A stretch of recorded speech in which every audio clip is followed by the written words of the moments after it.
Welcome to the Great Detectives of Old Time Radio. From Boise, Idaho, this is your host, Adam Graham. If you have a comment, email it to me, box13@greatdetectives.net. Follow us on Twitter at Radio Detectives and become one of our friends on Facebook, facebook.com/Radio Detectives. And check out our YouTube archive at youtube.greatdetectives.net. You know, a good concert can be a lot of fun, particularly if it's an artist whose career you followed for years and years. That's why I want to go ahead and let you know about a concert featuring Rod Stewart and Cyndi Lauper. Rob Stewart and Cyndi Lauper are true music legends. They've been awarded nearly every industry award and honor for their unmatched catalog of hits. Don't miss this dynamic duo as they embark on a summer tour with a stop at the Reno Event Center on August 28th. For tickets, visit Ticketmaster.com or call 1-888-288-1833. That's 1-888-288-1833, presented by The Row and Harrah's Reno. All right, well, now it's time for today's episode of yours truly, Johnny Dollar. The original air date, November the 26th of 1961, and this one is The Mad Bomber Matter.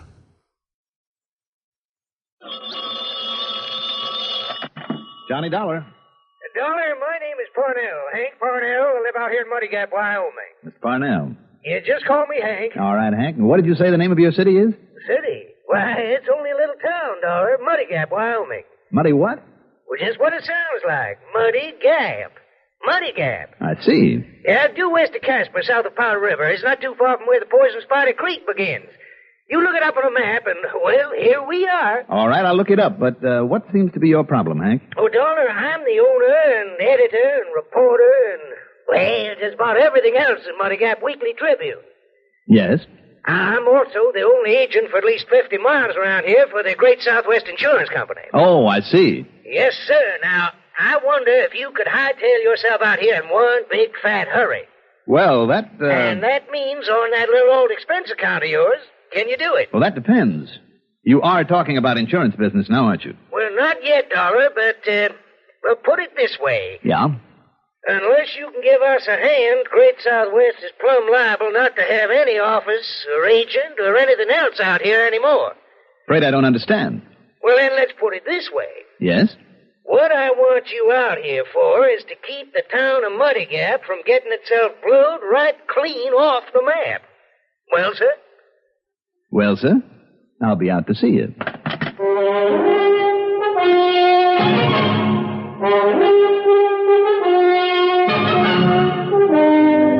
The CBS Radio Network brings you Mandel Kramer in the exciting adventures of the man with the action-packed expense account, America's fabulous freelance insurance investigator. Yours truly, Johnny Dollar.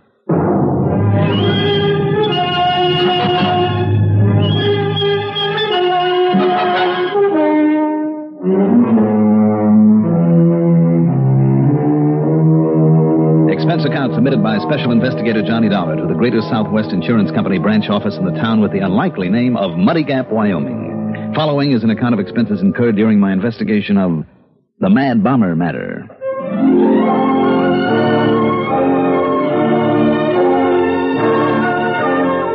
Expense account item 1. $192.80 transportation by plane, train, and car to Muddy Gap. That includes a stop and bite of late supper at Casper, Wyoming, where I picked up a rental car. Muddy Gap is in the middle of thousands of acres of rangeland for beef cattle in what used to be Indian country, where the Sioux and Cheyenne carried out many a bloody raid against wagon trains plodding along the old Oregon Trail. There's oil in this country, too. Muddy Gap consisted of a railroad siding, one main shopping street, and a surprisingly neat residential section, all of it pretty much surrounded by a tank farm. How many millions of gallons of crude oil were stored in those huge steel tanks, I'll never know. But it must have taken a mighty big pipeline to handle it. It was obvious that oil storage was the town's principal business. The combination insurance and newspaper office sat alone at the end of the street, and despite the late hour, Hank Parnell was there waiting for me. He was a long, lanky, not too bright character, dressed in jeans, an open shirt, cowboy boots, and the inevitable white Stetson. Instead of a horse tied up out front, he had a battered old touring car, minus the top and covered with oily dust, to get out and around and dig up news items for his paper, he said. Oh, and I guess I forgot to tell you, Dollar, I'm also mayor of this town, a sort of city clerk. And dog catcher as well, Hank? Well, now, you know something? If we had enough headed dogs around here to worry about, I'd probably be that, too. Oh, and I'm also sort of acting police chief while Rafe Tucker's down to see his relations down in Texas. Mm-hmm. So, you see, I got plenty of reason to be worried about this nice little town of ours. Worried about what exactly? You notice all them big oil tanks all around out there? Oh, you sure got a lot of them. Yes, sir. You imagine what'd happen if one of them, just even one of them, was to maybe explode?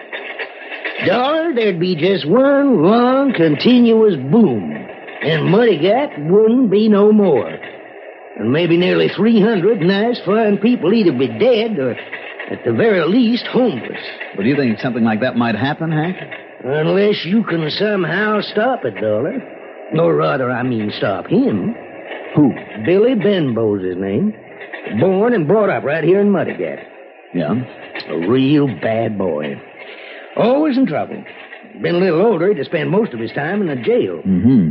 So when the last war came along, my father, he run this paper then. He got an idea for ridding us of Billy. Yeah, so we wrote a couple of editorials or two to sort of pass on that idea. First thing you know, the draft board kind of caught on. The first thing he knew, Billy Boy was in the Army. Well, I'd say that's a pretty smart idea, Hank. Yes, sir. Except that when Billy realized how he'd been kind of, railroaded into the service, he swore loud and long as to how he'd come back here someday and get even with this town. Well, I don't see why. What's wrong with the Army? Oh, not a thing, not a thing. Just the way he got put there that rankled him. I see. Anyhow, all the time he was on the other side, they had him working on explosives. He got to be a real expert. Every time he'd set off a charge, to blow up a railroad or a bridge or whatever, he'd say, now, that's for so-and-so. Bahoom. And this one's for so-and-so. Bahoom. And every time he'd name somebody here in this town, starting, of course, with the draft board. Became a real obsession with him. Oh, it was more than that. It was like a mania. Yeah, Billy Benhow simply wouldn't forget. Now, surely, Hank, after all this time... Now, wait a minute, Dollar. All right, go ahead. Where it was all the damage and destruction he was doing, or whatever it was, I'm not sure. But, Dollar, there at the end of the war, well, maybe it was shell shock or battle fatigue or whatever they want to call it, Billy went completely off base. Oh, that's too bad. Yeah. The first thing he did when he set foot back in this country, back there on the East Coast, was to start blowing things up. So, of course, he ended up in one of them state hospitals back there and never recovered. No, never got over it. Well, if he's in the hospital, Hank... Well, he was. But then a while back, he escaped. You see what I mean? You think he'll be coming here to carry out his old threat? Well, Dollar, a couple of days ago, I got a phone call right here in this office. Yes? All the voice said to me was, I haven't forgotten. And he hung up. The voice of Billy Benbow? Well, who else? Who else could it have been? I wonder. Well, I don't. It was Billy, all right. It had to be. And what he meant was, in his twisted way, Billy meant he's coming back here to get even. Well, now, Hank... Well, who knows? Maybe Billy's right here in town right now, hiding out somewheres, just waiting for a chance to blow us all to kingdom come. And don't you forget for 1 minute, Dollar, he was an expert with them explosives. But, Hank, if it was this Benbow, why would he make a point of warning you? Well, Dollar, man with a mind like that, I don't... Well, you may be right. Tell me, have you mentioned this in your paper? Have you notified the townspeople? What, and got them all up into a panic? No, sir. But somehow, Dollar, we gotta stop him. All right. Now, listen, Yeah? I take it you haven't much of a police force here? Yeah, well, we never needed much of a force in a peaceful little town like this. Well, how about the county or state police or whoever's available? Oh, sure. What? Oh, they'd be glad to help, yeah. Come right over here and help us all they can. When and if Billy tries something. Well, by then it might be too late. Yes, sir. Because every day now, once a day, along about this time, this phone of mine has rung. And when I answered, there wasn't nobody there. So it's Billy, wherever he is, just adding up to that warning he gave me. Possibly. So, well, you got any ideas, Dollar? Well, to be perfectly honest about it, Hank, before I believed that after all these years Billy would actually come back here, I think I'd like a little more convincing evidence. Evidence? Well, what's he got to do to convince you? You mean to say you won't believe it until he... Oh, no. There it is again. Well, maybe it's one of your subscribers. You pick up that extension. Same time as I pick up this. All right, if you like. Okay? Yeah, now. Hello? Hello? I think I'd better prove that I haven't forgotten. Billy? Is that you, Billy? That's right. Billy Benbow. Now listen, Billy. Hello? Hello? He's hung up, I'm afraid. Now, you see now, Dollar? I told you he wasn't fooling. I told you that... Listen. What was that? I don't know. It sounded like it came from somewhere just outside of this building.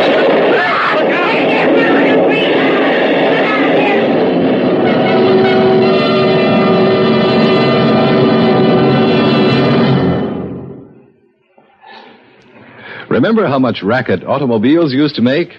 Time was you practically had to bellow to make yourself heard above the chatter and roar of the engine, the howl of the wind rushing by, and the rattling a rough road gave your poor old buggy and brains. Nowadays, with vastly improved automotive engineering and magnificent new superhighways, you literally purr along the road. This is a vast improvement, but one that can offer danger if you're not alert. You're sitting behind the wheel with the miles of highway unrolling smoothly beneath you. Suddenly a sharp curve jumps in front of you, and you find that you have to use all the skill of a professional racer to navigate that curve without getting into real big trouble. Your car was so quiet that your speed had crept up stealthily during those long miles of straightaway. You were burning along without realizing it. The point here, a simple one, is this. Your speedometer was put there for a purpose you can't afford to forget. Keep alert, take care, and get there.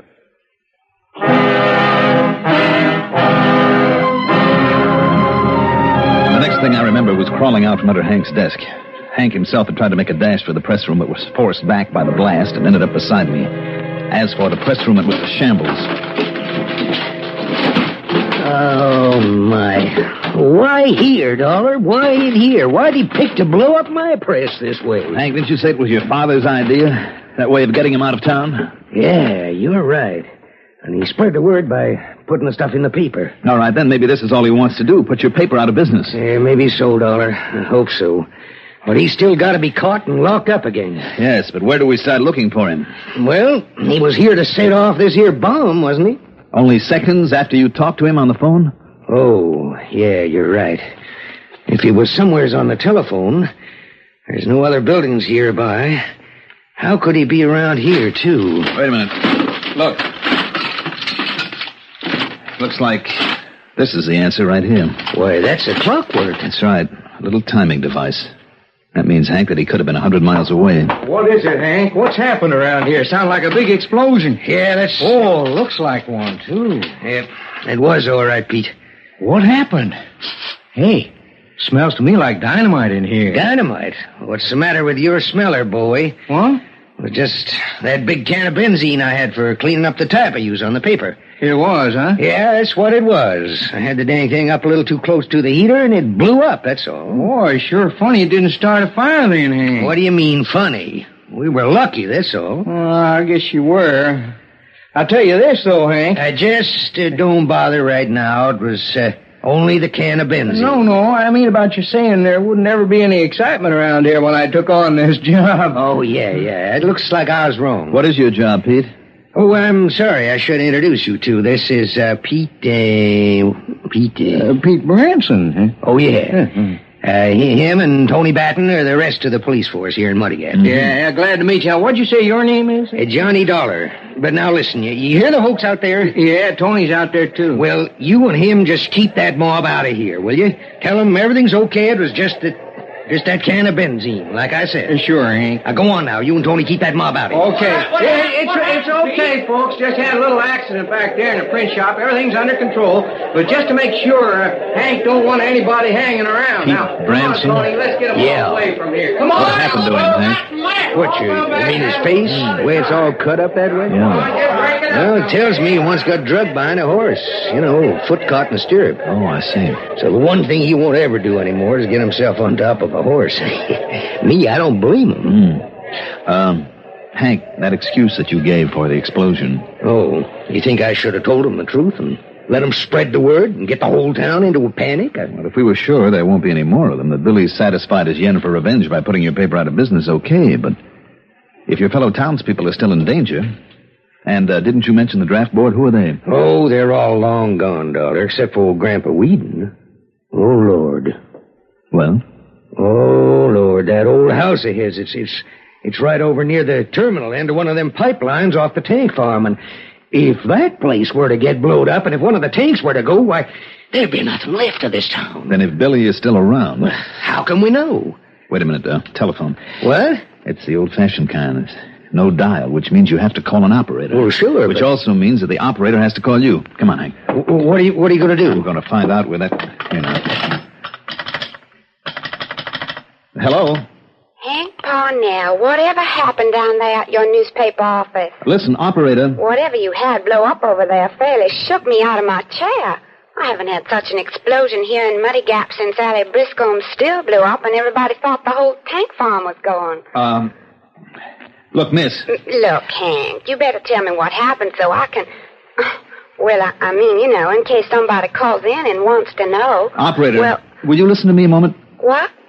Well, who are you? I'm speaking for Hank Parnell. Well, anything happened to him? Is he all right? No, he's all right. Now, listen. Yeah? Just before the accident, you rang this phone. Well, that's right. I had a call for him. Do you know who was calling? No, he kept his voice low. Well, what'd you say your name is? Well, I didn't, and it doesn't matter. But what I want to know is, where did... You know something? You sound exactly like that Johnny Doll on the radio. Operator, listen, please. And if you are and you're in town... Miss... Well, the folks around here would sure like to know that, they would. Now, listen, do you know where that call for Hank Parnell came from? Well, of course I do. Where? Well, the one outside phone booth we have over outside the drugstore. Okay, thanks. You heard? Yeah, dollar. Then he is in town. I'm afraid so. Hank, you better take it. Okay. I'll listen in. Hello? You got the sample, Parnell. The big one's coming later. Billy. That's right. Later when? What do you mean by later? Maybe tonight. Billy, listen. Hello? Dollar, we gotta get the people out of this town. 300 of them before he can strike again? I don't know, but we gotta try. It's too late, and you know it. Well, then what can we do? Dollar? It's a long chance, Hank. I know it is. What? But I'm betting that he's been around this town a long time, maybe for weeks. Now, doesn't that mean anything to you? Well, I don't get it. All right, listen. Now, this crazy hunch of mine may be all wrong, but if you'll let me handle this my own way...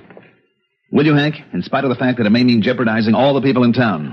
Anything you say, Dollar, as long as we do something. All right. Those two boys on the force. Do you know where to reach them right now? Who, Tony and Pete? Yes. Yes. All right. Call them up and have them come over here. Then if you and they will follow my orders to the letter and without question... Well? We'll do anything. Okay. Get them over here.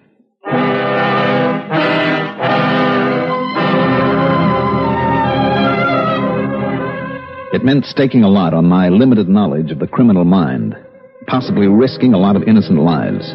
But I felt sure now that my hunch was right. Fortunately for my plan, Tony Batten got there first. When I told Hank and Tony what their job was, for a moment they couldn't believe I was serious. But they agreed to say nothing to anyone, not even to Pete. Tony went outside, then waited in Hank's old car. When Peter Branson arrived, Hank put him under my orders, and he and Tony took off. Well, I guess I was right, huh, Mr. Dollar? That was some kind of set explosion in here, wasn't it? That's right, Pete. It was set all right by an expert. And you got some idea who might have done it? Either you and I are going to find out or this town's in danger of being blown to bits. Are you kidding? Not a bit of it. I see you carry a gun. Yes, sir, right here in handy. And if what you say is true, maybe you ought to have one, too. Well, you better let me have yours then, Pete. Well, now, wait a minute, Mr. Dollar. It's your idea. Well, yeah, I know, but... Well, let me have it. Orders, Pete. You're under my orders, remember? Yes, sir. All right. Yes, sir. Here you are. Good. Now, shall we go? Where are we headed? Out to see an old man. Old Grandpa Whedon. Oh, now, you don't think he had anything to do with this explosion, do you? Pete, I think this mad bomber plans to hit him next. Did you say mad? That's right. Oh, I see. We're going to go over Grandpa's place with a fine-tooth comb because a bomb may be planted, may be ticking away out there right now. And if we don't find anything out there? Well, we'll see. But why do you think this man would pick on him? Is it a man? Well, I certainly guess so. But why on Grandpa? Well, because once he was a member of a draft board. Well, now, that don't make sense, does it? Maybe not, but does anything make sense where a madman is concerned? You're calling him mad again. You don't like that word, huh? Well, it makes no difference to me, but if it was a madman out on the loose out there... Pete, he might look every bit as harmless as you do, or as I do. Yeah, I see. Okay, then. Let's go on out there and have a look, but I'm betting we don't find anything. You don't think so, huh? Well, I bet on it. Well, then maybe we won't. It seems to me Hank had a little trouble remembering your last name, Pete. How long is it that you've been on the force? Huh? Oh, a few weeks, I guess. Mm-hmm. Ever since you first came to town, huh? Why, yeah, practically. Mm-hmm. And before that? Oh, you know, working around the ranches and... Oh, I thought you didn't ride. Well, no, not anymore. Oh, what do you do then? Oh, you know, odd jobs. Well, why are you asking? Well, your hands. They look kind of soft to me, you know. Oh? Another thing, come to think of it, seems to me you immediately recognized the smell of dynamite when you came in here. Didn't you? Oh, look, you want to go out there, let's go. And, those scars on your face? What you getting at? They're from an explosion, aren't they? I said, what you getting at? I've seen too many of those kind of scars not to recognize them. And you knew that because of them, nobody around here would recognize you. Didn't you, Billy? Okay, Dollar, that's enough. You see this? You got another gun, That's right. So instead of reaching for the one I gave you, just you reach up high. Now reach. I knew I'd have trouble when you come in town. Because you ain't dumb like the rest of these jerks around here. But not anymore, Dollar, because I'm going to kill you. You think so, Billy? Yeah. And then I go back to my place and I get the rig. It's all ready except for the setting of the clock on. Billy? Shut up. You know where I plant it then? Yeah, out by old Grandpa Whedon. You hear me? Out there by the tank farm. And I set the clock, so I only got time to get away. Get away in that nice car of yours, Dollar. Now, Billy, listen to me. No. You're only trying to stall me. So first it's you, and then I go get that rig. This rig, Billy? Huh? This bomb we found over in your room? You found it. You better drop that gun, Billy. No! Come in! Oh, you pull that trigger, Tony, I still get off a shot. He's right. Let me take care of this. Wowee. That's a mighty good left you got there, Dollar. I guess he was right, though, Hank, about you being pretty stupid. Well, now, you just wait. Didn't you think about what might have happened if Tony'd pulled off a shot right next to that bomb you have in your hand? Oh, my gosh. Mm-hmm. You should have. Remarks? Why bother on this one? As for the expense account, let's call it a total of $350. Yours truly, Johnny Dollar.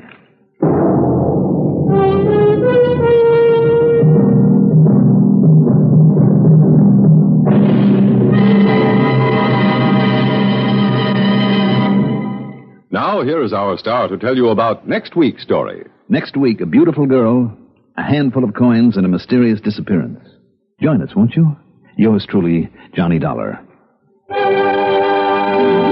Yours truly, Johnny Dollar, is written by Jack Johnstone, produced and directed by Bruno Zerato, Jr., music supervision by Ethel Huber. Johnny Dollar is played by Mandel Kramer. Also featured in our cast were Court Benson as Hank Parnell, Lawson Zerby as Pete Branson, Cliff Carpenter as Billy Benbow, and Barbara Cassar as the operator.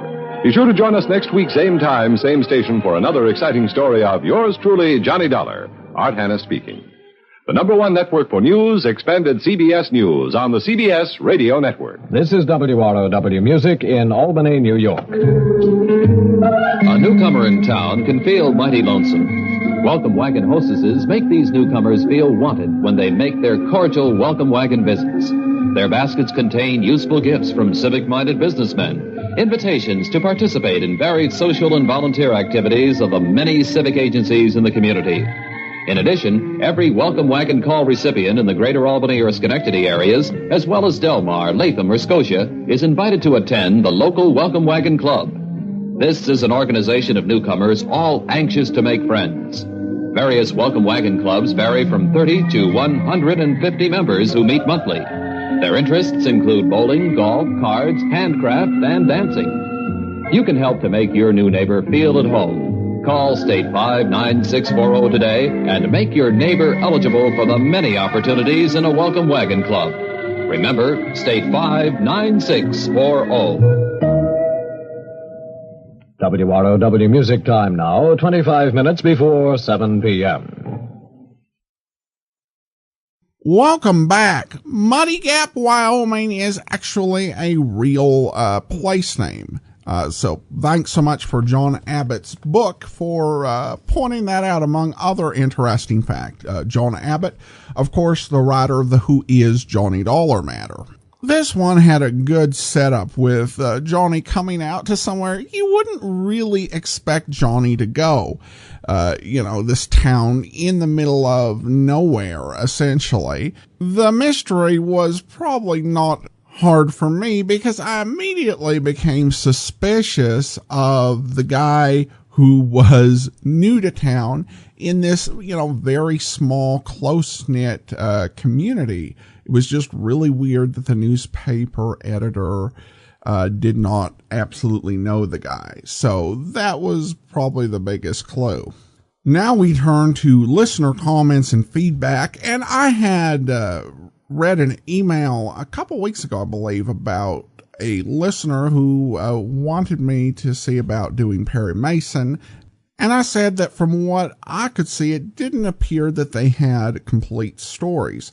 And Stephen wrote in reference to Perry Mason, several years ago, I bought a CD with a large number of episodes. I listened to them late into the night and too far into the next morning, expecting there would be a conclusion eventually. I was wrong. There was no end. Extremely frustrating. Too bad, because it would have been a good series for your podcast if it actually had an ending. Well, thanks so much, Stephen. And that's the challenge with a lot of serialized drama, particularly when you take a look at something like Perry Mason. Because as a radio program, Perry Mason was kind of a legal mystery soap opera. So it had very, very long overarching plots.